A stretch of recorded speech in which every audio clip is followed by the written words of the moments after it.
All right, so let's wrap up this blueprint on free word research. That's free word research. That's keyword research without spending a dime. Hopefully you found it helpful. Maybe you found some tools that you didn't know existed or you've never tried before.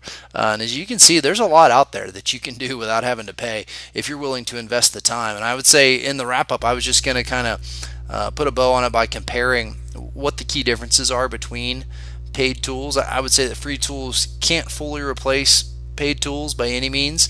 I know SEMrush is a tool that we pay for, obviously. Spencer was one of the creators and is still part owner of Longtail Pro, so we have access to that tool. Ahrefs is a tool that we pay for backlink analysis and other things like that. You can get away without most of those, but they are really helpful.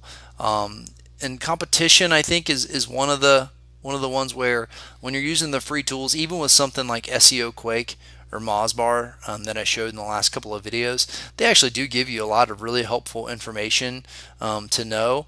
But if you're inexperienced and you haven't built a lot of sites and you don't have a great instinct about what is a really competitive term versus what is not, it's really helpful to have something like Longtail Pro that's going to give you that score, competitiveness score, that you can just sort of go off of and hang your hat on and know, like, okay, yeah, this is good. So there's a little bit more of a gut feel involved, or at the very least, if you're using Mozbar or something like that, it's more time consuming to go down through that and try to think, well, okay, 5 of the top 10 results have domain authority of in the 80s, they're really, really high authority, but then the rest are all in the 20s. Is this something I should go for or not?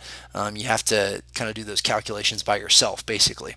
What you can do, a little bit of trial and error there, and the more experienced you are, the easier that becomes. You kind of just know, just based on how things have worked out in the past. I would say that, as far as prioritizing, Ubersuggest and Answer the Public are the most robust tools for getting keyword ideas and building out those lists.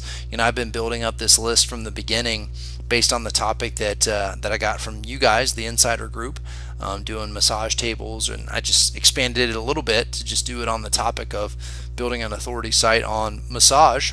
So I've built a really long list that I'll share with you guys of keywords that I think are really good just using these free tools, and I probably did 80% plus of that from just these two. So you can really get a lot from Ubersuggest to Answer the Public.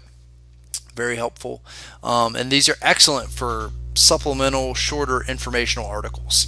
Again, even having access to paid tools, I still use these free tools because they're that helpful, which is a really good sign. So I use a lot of these myself to fill in a lot of like how-to or Q&A style posts where I'm going to do a 700 word blog post or something like that on a pretty specific question. Like, Answer the Public is just great for that. So you can do that stuff all day long. So really, really good there. And then the biggest advantage to paid tools, I think, is the time that you save. So rather than doing a one at a time analysis, if I were to go in using SEO Quake or something like that, and I'm putting in a result and then, going down and filtering through and yes or no, am I going to go for it? Then I do another one. It's all very, very much a one at a time sort of thing.